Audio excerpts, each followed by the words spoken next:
we were kind of interested in hearing everyone's experiences and how you fell in love with beauty.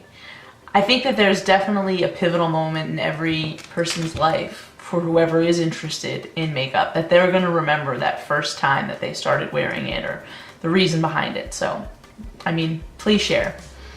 And that's going to now lead us into not just our intimate relationship with beauty for the first time, but throughout your entire experience. Where I am now in my life, where Christy is now in her life, what are our 3 products that we can't live without? And trust me, this was a very difficult decision and a tough list to come by. We had a lot of rules in coming up with our edited list, and one of them was these have to be classical items that we cannot live without. Timeless. Timeless. My turn. My favorite number 1 product, I was telling Alexis when I was going on an interview at Barney's in Beverly Hills, one of the store managers said, like, what's your favorite product? And I was like, this is like the best kept secret. If you see like Prince Chanel, all the models look like very young and just like clean face when they're doing like foundation, you know, print ads. They always have this clear kohl pencil. It's beige. You just put it in the bottom waterline. This is the only place it goes. And this is my favorite because it neutralizes the pink and the red in your eye, so it makes your eye look open as opposed to black or dark colors in there that make the eyes look small. And the reason I love this one is because it lasts all day. The texture isn't too creamy like other ones I've tried. And it isn't stark white. It's beige, so it doesn't look noticeable. But what it does is... brightens up your eye. Yes. What's yours? I guess that's my turn.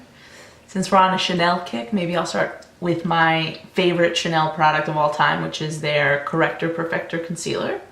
And it is a wand. It is a delicious, delicious formula. If anything, I'd have to say that the NARS Radiant Concealer tried to model themselves after this, but didn't necessarily succeed. No. Maybe that's why it's $10 more expensive. We'll never know. It's worth it. It is, it is. It's, as I'm dancing on this fine line of almost 30, I find that those fine lines are a lot more noticeable. And really, this is one of the only concealers that isn't immediately settling into those lines for me. And multi-use, you can use it on your complexion, you can use it under your eyes, you can use it as an eye primer. Christy was probably the one who introduced me to that fact because you were telling me what, it doesn't have oil in it, right? Right, so it's one of the only ones that you can use interchangeably. Usually whatever you put underneath, you cannot put on top, and whatever you put on top, you should not put underneath, because this formula is usually like ultra drying, right? And this is ultra creamy, so this will move your makeup. But this one, flawless, it works for both. And so, if you want to justify the $10 difference, you don't have to get another product. You don't have to get an eyeshadow primer. Exactly, you can use it for both. And you know, you can't really, like, desert island status, like, this is why I chose concealer. No matter what, if I wake up, my dark circles are going to be there, and so is my Chanel concealer. My number 2 is Chanel La Volume Mascara. So prior to this mascara coming out, I was always on the constant search for the new best thing. Like, I liked Armani Eyes to Kill. That's a good one. Dior really show. Never. Oh, it's too, yeah, never really big fat wand. Yeah, it didn't, when I would do the teasing, my lashes would clump into like 4 Spidey lashes. Like when they just like, and then I just start all over. So like, this is one of the only ones where the wand does all the work. If you do any of the tips and the tricks that you learned, it's gonna work against you. So when you take it out, I love the sound. Oh, it sounds so good. That's when you know it's creamy. It is a really one-of-a-kind bristle, like, too. It's so creamy. Okay, anyway, so we'll have to get a close-up of that. Alright, it's called the Snowflake Wand. So this does all the work for you. You don't do this, you don't do the slow motion curl, don't leave it in the lash and blink. Don't use the tip for sure. You just want to blink really fast and tease like it's the 80s and it's your hair. Just keep teasing and it will keep separating the lashes. So if you want a natural look, this is not the look to go for. Use Armani Eyes to Kill. I'm sure Alexis has another recommendation. Lancome Definicils is pretty standard for, you know, kind of one of the best mascaras of all time in the 90s, and then, you know, Lancome launched like 17 more, so it's hard for it to stay number 1. Yeah, but this is creamy. Yeah, no. It's The volume. Hypoallergenic, it's ophthalmologist tested like all Chanel eye products are.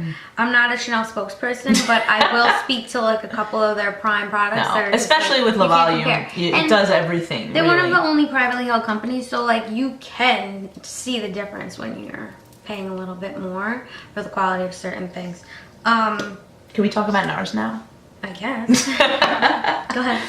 So that'll take me into my number 2. Well, I guess these aren't in any particular order, but the other thing I kind of can't leave home without, no matter what condition my face is in, would be my Laguna bronzer. Tried and true. Always a hole in it. She's making fun of me because she can't use it. I can't. When everyone comes in for Laguna, it doesn't work for my skin tone, so maybe I'm jealous and give an example. It works for, you know, the fairer complexion, I will say. As I do get a bit darker, I don't see as much of it, but I still can use it for a subtle glow. But, you know, overall, it's something that makes me look healthy. Makes her look alive, and it makes me look dirty. That's why for you, we can use Casino. Irresistible Mint? Or Irresistible Mint. I used to love that one. Yeah, that is a really good one. That's matte. I love think matte. they discontinued Shimmery it. bronzer for me is just like, hello, I'm wearing makeup, and I like to keep it a little natural. Okay, so my third and final. Hear that snap? It's a good case. This is Beauty is Life. You're probably like, what is that? This is exclusive to Barney's New York. It's produced in Germany. It has the colors and pigments, like the range of MAC, but the quality of Chanel, okay? So like this lipstick is, oh my god, so creamy. And this is called Brown, but these colors are so freaking unique. I've never seen them before. My other favorite color of that line is Chiho.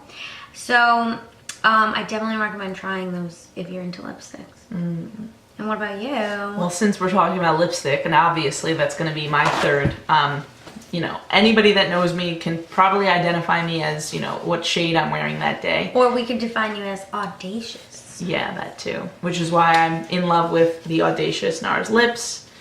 I don't know what I prefer more, like the texture, just the packaging, the magnetic closure. Can I try that? Yeah.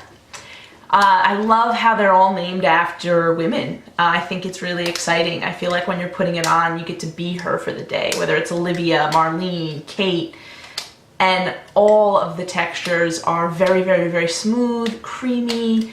You know, they do some of them do dry down to be a bit matte. There have been complaints that it is a bit too creamy, but I feel like that nourishment is there for you and for your lips when you need it most. And then, of course, you get that long wear out of it. So that kind of sums up each of our edited down 3 favorite products, which I know is really hard for people to probably think about only 3 things, but do it. Yeah, that should be in your purse, your go-to. Yeah, exactly. These are the things that are going to build your makeup kind of wardrobe, and if we had to categorize it, that's going to be your 5-minute makeup look. Those 3 products, whatever they may be.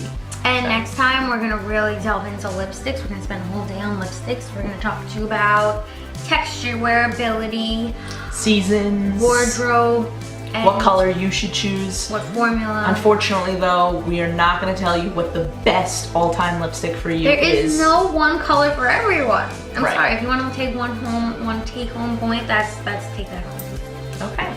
So have a fantastic rest of your day. I'm glad you shared some time with us, and until next time.